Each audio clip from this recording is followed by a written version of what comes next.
तो बीजेपी अध्यक्ष जेपी नड्डा इस वक्त बंगाल पहुंचे हुए हैं, कोलकाता में हैं। उन्होंने वहां पर जो चुनाव के लिए ऑफिस है उसका उद्घाटन किया, उसके बाद वो लोगों को संबोधित कर रहे हैं। आपको सुनाते हैं। पहले तो मुझे बंगाल की धरती पर आने का मौका मिला है और ये धरती जो स्वामी विवेकानंद जी की धरती है, ये गुरुदेव रविंद्रनाथ टैगोर जी की धरती है, बंकिम चंद्र चटर्जी की धरती है, नेताजी सुभाष चंद्र बोस जी की धरती है, सम्माननीय हमारे विचारक श्री अरबिंदो जी की धरती है और हमारे श्यामा प्रसाद मुखर्जी जी की धरती है। ऐसी पवित्र और दुनिया और देश को दृष्टि देने वाली धरती को मैं नमन करता हूं और इसके माध्यम से करोड़ों लोग जो यहाँ बंगाल में बसते हैं उनके लिए ये आग्रह भी करता हूं कि हम सब लोग बंगाल की संस्कृति को जीवित भी रखेंगे और उसको आगे बढ़ाने के लिए जो महापुरुषों ने योगदान किया है उसके साथ अपने आप को जोड़ते हुए इस संस्कृति को और आगे बढ़ाने का हम काम करेंगे। मित्रों, भारतीय जनसंघ का, भारतीय जनता पार्टी का बंगाल से विशेष रिश्ता है, बंगाल से विशेष संबंध है और कई बार लोगों को शायद इसकी जानकारी नहीं होती कि भारत में जनसंघ को पहले शुरू काल में 2 राष्ट्रीय अध्यक्ष मिले हैं तो वह बंगाल से मिले हैं। इसको हमको ध्यान रखना और हमको यह भी ध्यान में रखना चाहिए कि जनसंघ की स्थापना ही स्वर्गीय श्यामा प्रसाद मुखर्जी जी की प्रेरणा से शुरू हुई थी। और श्यामा प्रसाद मुखर्जी कौन थे? जिन्होंने अगर पाकिस्तान ने भारत का टुकड़ा किया तो पाकिस्तान का टुकड़ा करने वाले थे तो श्यामा प्रसाद मुखर्जी। आज जिस धरती पर हम खड़े हैं, जिसे हम पश्चिम बंगाल कहते हैं, इसको बचाना, इसको भारत के साथ अक्षुण्ण रखना, इस काम को बखूबी किया था तो श्यामा प्रसाद मुखर्जी जी ने किया, जिन्होंने अपना जीवन इस बात के लिए दे दिया और उन्होंने जीवन अपना इस बात के लिए लगाया। और आज मुझे खुशी होती है कि जिस बात के लिए उन्होंने बलिदान दिया, एक देश में 2 निशान, 2 विधान, 2 प्रधान, 2 संविधान नहीं चलेंगे, उसको मोदी जी की इच्छा शक्ति ने और हमारे गृह मंत्री अमित शाह जी की रणनीति ने उस धारा 370 को धाराशाही कर दिया और हम धारा 370 को समाप्त कर दिया। यानी उनका बलिदान जो 1952-53 की बात है, उनके बलिदान के लिए लड़ते लड़ते हमारी पीढ़ियां निकल गई, पीढ़ियां खप गई, लेकिन उसको पूरा किया तो मोदी जी की इच्छा शक्ति ने और अमित शाह जी की रणनीति ने, जिसके कारण। मित्रों, मैं बंगाल में आया हूं, मुझे श्यामा प्रसाद मुखर्जी जी का वो वाक्य याद ध्यान में आता है जो उन्होंने स्कॉटिश चर्च कॉलेज के सामने 7 दिसंबर 1935 को कहा था और यह बंगाल के लिए बहुत ही सार्थक है आज के दिन। उन्होंने कहा था, cultivate the habits of discipline and toleration. विचारों के साथ, डिसिप्लिन के साथ टॉलरेट करना भी हमको सीखना चाहिए। Surrender not to the convictions you hold dear, but learn to appreciate the points of view of your opponents. ये बात उन्होंने 1935 में कही थी और आज भी कितनी सार्थक है कि अगर हम ममता जी को देखें तो जिसको बोलते हैं असहिष्णुता, इनटॉलरेंस, दाई नेम इज ममता, यह दूसरा नाम है इनटॉलरेंस का। राजनीतिक दृष्टि से विचारों का आदान प्रदान होना यह प्रजातंत्र की खूबसूरती है और पश्चिम बंगाल तो विचारों के आदान प्रदान के लिए जाना गया है।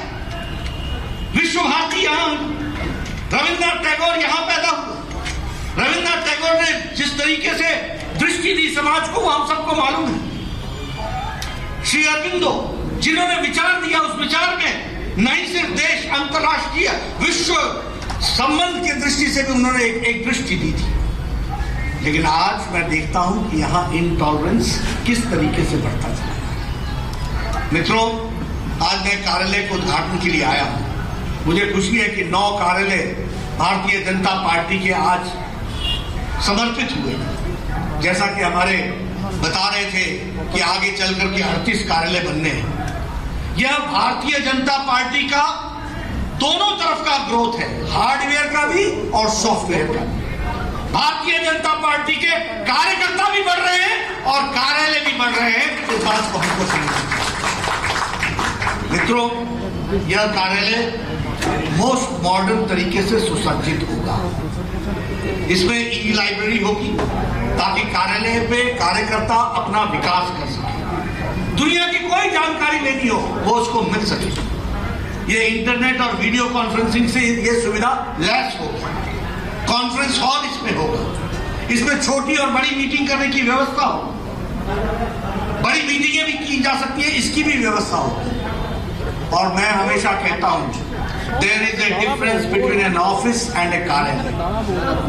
ऑफिस वर्क्स फ्रॉम 10 to 5, कार्यालय वर्क्स 24/7/360, हर समय चलता है। और कार्यालय संस्कार का केंद्र है।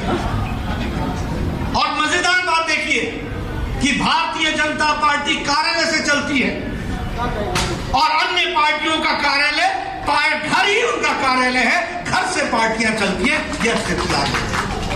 अन्य राजनीतिक दल पार्टी परिवार ही पार्टी है, परिवार में सीमित हो गई है। ऊपर से शुरू करो और नीचे तक चले जाओ, जाल बिछा हुआ है। और टीएमसी भी इससे अलग नहीं है, यह भी परिवार की पार्टी बन गई है। यह हमको समझना है। लेकिन हमारी पार्टी भारतीय जनता पार्टी ही परिवार है, पार्टी ही परिवार है। हम सब लोग एक बड़े परिवार के हिस्से। और ये क्यों होता है? क्योंकि हमारा संस्कार है कि कार्यालय किसी नेता के घर से नहीं चलता, कार्यालय कार्यालय से चलता है। और कार्यालय में कार्यकर्ता होता है, कार्यकारिणी होती है, कार्यक्रम होता है, कोष होता है और कार्यकर्ता होता है। इस बात को हमको समझना चाहिए। इसलिए कार्यालय का उद्घाटन होना आज के दिन मुझे लगता है कि ये बहुत ही अच्छी बात है, बहुत ही शुभ बात है। और आपने जिस विधान के साथ कार्यालय का उद्घाटन किया है, इस कार्यालय का भी उद्घाटन किया है। ये वो जगह है जहां से ममता जी की सरकार को उखाड़ फेंकने का निश्चय किया गया है। यह वह चुनाव का। और इस शुभ घड़ी पर जब हमने इसकी पूजन किया है, मुझे पूरा विश्वास है कि हम आगे भी बढ़ेंगे और इस इलेक्शन ऑफिस से हम रणनीति भी बनाएंगे और उस रणनीति के कारण हम भारतीय जनता पार्टी को यशस्वी बनाएंगे। मित्रों, अभी अभी बिहार के चुनाव आए। क्या बोलता था मीडिया? क्या बोलते थे सेफोलॉजिस्ट? क्या बोलते थे सारे पोस्ट इलेक्शन के प्रेडिक्शंस? बीजेपी नहीं, बीजेपी नहीं। उनको मालूम नहीं था कि ये नरेंद्र मोदी जी की सरकार है और गांव में लोगों की आस्था मोदी जी के साथ जुड़ी हुई है। इसलिए बिहार में फिर से हम सरकार बना सकते हैं। और बिहार में चुनाव नहीं जीता हमने गुजरात के 8 में से 8 सीटें जीती। हमने उत्तर प्रदेश की 7 में से 6 सीटें जीती। हमने मध्य प्रदेश में 28 में से 21 सीटें जीती। हमने कर्नाटक की 2 सीट जीती। हमने तेलंगाना में दुबाका जीत लिया, धमाका कर दिया। हमने मणिपुर की सीट जीत ली और ग्रेटर हैदराबाद म्युनिसिपल कॉर्पोरेशन की सीट भी हमने जीत ली है। यह हम आपको बताना चाहते हैं। और बिहार में हमारा स्ट्राइक रेट 67%, 110 सीटें लड़ी, 74 सीटें जीती, 19.5% वोट आए। जिस तरीके से मोदी जी ने कोविड का मैनेजमेंट किया, दुनिया ने इसको सराहा, दुनिया ने, और देश के लोगों ने उस पर मोहर लगाई है। इसलिए मित्रों, अभी कल राजस्थान के बीडीसी और जिला परिषद के चुनाव हुए। एक तरफा फैसला किसानों ने भारतीय जनता पार्टी के पक्ष में दिया है। यह हमको समझना है। ये शहर की सीटों का चुनाव नहीं था, ये गांवों का चुनाव था, ये जिला परिषद का चुनाव था, ये बीडीसी का चुनाव था, ये किसानों का आशीर्वाद लेने का समय था। और किसानों ने अपना आशीर्वाद भरपूर भारतीय जनता पार्टी को राजस्थान में दिया है। ये हमको ध्यान में रखना चाहिए। इसलिए मित्रों, जब चुनाव की बारी आती है तो भारतीय जनता पार्टी हमेशा आगे बढ़ करके इसमें हिस्सा भी लेती है और विजय सिंह। बंगाल में भी भारतीय जनता पार्टी ने एक लंबी लड़ाई लड़ी है। मुझे याद है कि एक समय था 9 साल पहले हमारा वोट प्रतिशत 4 था, 4। 2014 में हमारी सीटें हो गई 2 और हमारा वोट प्रतिशत पहुंचा 18 और 2019 में हमारा सीटें पहुंची 18 और हमारा वोट प्रतिशत पहुंचा 40 और अभी 2021 के चुनाव में भारतीय जनता पार्टी 200 सीट पार करेगी और सरकार बनाएगी। इस बात को हमको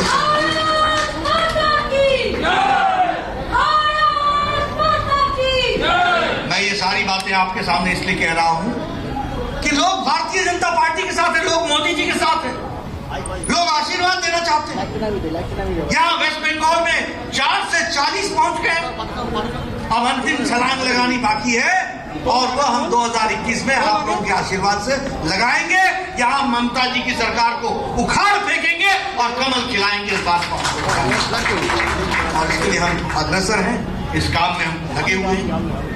अभी कोविड का एक चीज अभी प्रकोप हुआ, बड़े बड़े शक्तिशाली देश अपने आप को मुसीबत में उन्होंने पाया, हमसे बेहतर उनकी स्वास्थ्य सुविधाएं थी, लेकिन उसके बावजूद भी उन्होंने असहाय समझा। लेकिन मोदी जी ने 130 करोड़ देश को समय पर लॉकडाउन करके बचा लिया और स्वास्थ्य की व्यवस्थाएं खड़ी की और स्वास्थ्य की व्यवस्थाएं खड़ा करके इस देश को आगे ले जाने का काम मोदी जी ने किया। जब जरूरत थी तो कहा जान है तो जहान है, और जब हम जान बचाने के लिए तैयार हो गए तो हमने कहा जान भी है और जहान भी है, दोनों की रक्षा होगी, दोनों को आगे बढ़ाएंगे। प्रधानमंत्री गरीब कल्याण पैकेज 1 करोड़ 1,75,000 करोड़ रुपए का पैकेज, 1,75,000 करोड़ का पैकेज। क्या किया? 3 महीने तक 8 करोड़ बहनों को मुफ्त का 3 सिलेंडर दिया ताकि उनका चूल्हा जल सके। क्या किया? 80 करोड़ की जनता को 2 वक्त की रोटी की व्यवस्था, 5 किलो चावल, 5 किलो गेहूं, 1 किलो दाल प्रति व्यक्ति के हिसाब से मार्च महीने से लेकर के दीपावली और दुर्गा पूजा तक व्यवस्था की गई। ये हमको देखना चाहिए। क्या किया? 20 करोड़ बहनों के खाते में 500 रुपए, 1500 रुपए 3 महीने के लिए, ताकि उनका चूल्हा जल सके, लॉकडाउन में वो दिक्कत में ना पड़े, यह काम किया और 20 करोड़ बहनों के खाते में 500 रुपए पहुंचाया। ये 500 रुपए पहुंचाना छोटी घटना नहीं है मित्रों। यही देश था ना, राजीव गांधी बोलते थे मैं 1 रुपए भेजता हूं तो 85 पैसे रास्ते में खर्च हो जाते हैं और 15 पैसा ही पहुंचता है। और मोदी जी ने डिजिटल इंडिया के माध्यम से 20 करोड़ बहनों के खाते में 500 रुपए, 1500 रुपए पहुंचा दिया। ये हमको ध्यान रखना। दिव्यांगों के लिए, बुजुर्गों के लिए, विधवा बहनों के लिए 1-1 हजार रुपए 3 महीने के लिए पहुंचाने की व्यवस्था। इसलिए मित्रों, और बंगाल की भी बात करें तो 21 लाख लोगों को इसमें से बेनिफिशियरीज हुए और 21.33 लाख लोगों को 2,100 करोड़ रुपए का अदायगी की गई है। ये हमको ध्यान रखना चाहिए। उसी तरीके से food grain 8.77 lakh metric ton lockdown period में दिया गया और अनलॉकडाउन पीरियड में 8.67 लाख मेट्रिक टन गेहूं और अनाज बांटा गया। यह स्थिति है। आत्मनिर्भर भारत के अभियान में 20 लाख करोड़ रुपए का पैकेज दिया गया, 3 लाख रुपए एमएसएमई सेक्टर को दिया गया, 1 लाख रुपए हमारे किसान भाइयों को दिया गया। मैं आपसे निवेदन करूंगा, आप फार्मर्स प्रोड्यूसर्स ऑर्गेनाइजेशन बनाइए, अपने किसानों की योजना बनाइए। आपको क्या चाहिए? मंडी तक सड़क चाहिए गांव से। आपको क्या चाहिए? आपको कोल्ड स्टोरेज चाहिए। आपको क्या चाहिए? अनाज के लिए स्टोरेज चाहिए। आपको क्या चाहिए? अनाज के लिए वैल्यू एडिशन के लिए कोई फैक्ट्री चाहिए। कार्यक्रम का प्लानिंग आप करेंगे, पैसा मोदी जी देंगे, 1 लाख करोड़ रुपए, ताकि उसका विकास हो सके। इस तरीके की योजना। मित्रों, हमें आत्मनिर्भर भारत के तहत लोकल के लिए वोकल भी होना है। वोकल होना है और लोकल। और उसमें मैं कई बार देखता हूं तो आपके यहाँ जूट है, आपके यहाँ ब्रास है, आपके यहाँ बेल मेटल है, आपके यहाँ नेचुरल फाइबर है, बबुई ग्रास है। आपके यहाँ ठोकरा झूठ है। ये इन चीजों की ब्रांडिंग करने की जरूरत है और इनकी वर्ल्ड ब्रांडिंग करने की जरूरत है और मुझे पूरा विश्वास है कि आप सब लोग इस काम को आगे बढ़ाएंगे। मुझे खुशी है कि भारतीय जनता पार्टी के हमारे अपने कार्यकर्ता बहुत मेहनत आपने लॉकडाउन पीरियड में किया और आपने गरीबों की चिंता की है। मुझे जानकारी मिली है कि 1 करोड़ 6 लाख फूड पैकेट्स वेस्ट बंगाल के कार्यकर्ताओं ने बांटे हैं लॉकडाउन की अवस्था में। ये छोटी घटना नहीं है मित्रों, 1 करोड़ 6 लाख फूड पैकेट्स। उसी तरीके से राशन पैकेट्स यानी राशन किट आपने लगभग 30,000 राशन किट्स बांटे हैं गरीबों के लिए, गरीब बस्ती में। उसी तरीके से आपने फेस कवर लगभग 31 लाख 31.5 ये आपने फेस कवर्स बांटे हैं और आपने 1 करोड़ लोगों को पीएम केयर फंड से जोड़ने का काम किया है। मैं वेस्ट बंगाल की यूनिट को बधाई देना चाहता हूं कि उन्होंने इतना अच्छा इतना सुंदर काम किया। लेकिन लॉकडाउन में जब हमारे कार्यकर्ताओं ने इतना सुंदर काम किया तो ममता जी ने भी हमारी पार्टी को डिस्टर्ब करने में कोई कसर नहीं छोड़ी। दिलीप दा उनको अरेस्ट कर लिया, उनको घूमने नहीं दिया। हमारे सुभाष सरकार उनको घूमने नहीं दिया। ये सब एमपी थे, इनके घर के आगे पर्चे लगा दिए। अर्जुन सिंह, जॉन बराला, देवश्री चौधरी, सुगंध मजुमदार, जयंत रॉय, निशित प्रमाणिक, इन सबके घर पर पोस्टर लगाकर इनको हाउस अरेस्ट किया कि नहीं किया? दिलीप दा किया कि नहीं किया?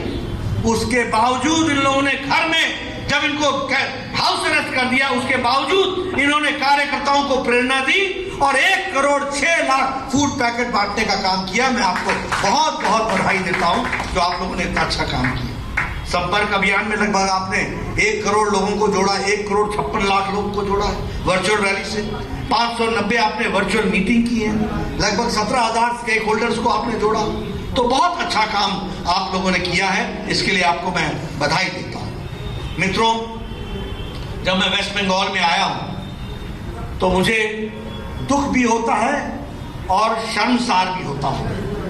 जो बंगाल संस्कृति के लिए जाना जाता था, जो बंगाल विराट हृदय के लिए जाना जाता था, जो बंगाल सोनार बंगाल के लिए जाना जाता था, आज वहां वायलेंस, करप्शन, भ्रष्टाचार, भाई भतीजावाद, अपना पराया और इसके साथ साथ विकास के विरुद्ध काम करने की योजना बनने का काम ये टीएमसी की सरकार ने पकड़ा है। भले ही बंगाल में चुनाव अप्रैल और मई में होने जाए 2021 में, लेकिन जो चुनाव के जो कैंपेनिंग आप कह सकते हैं एक तरह से शुरू हो चुकी है, क्योंकि ममता बनर्जी जगह जगह सभाएं कर रही हैं और दूसरी तरफ आप देख रहे हैं कि जेपी नड्डा भी कोलकाता पहुंचे हुए हैं। हम इस बड़ी खबर पर लौटेंगे इस ब्रेक के बाद।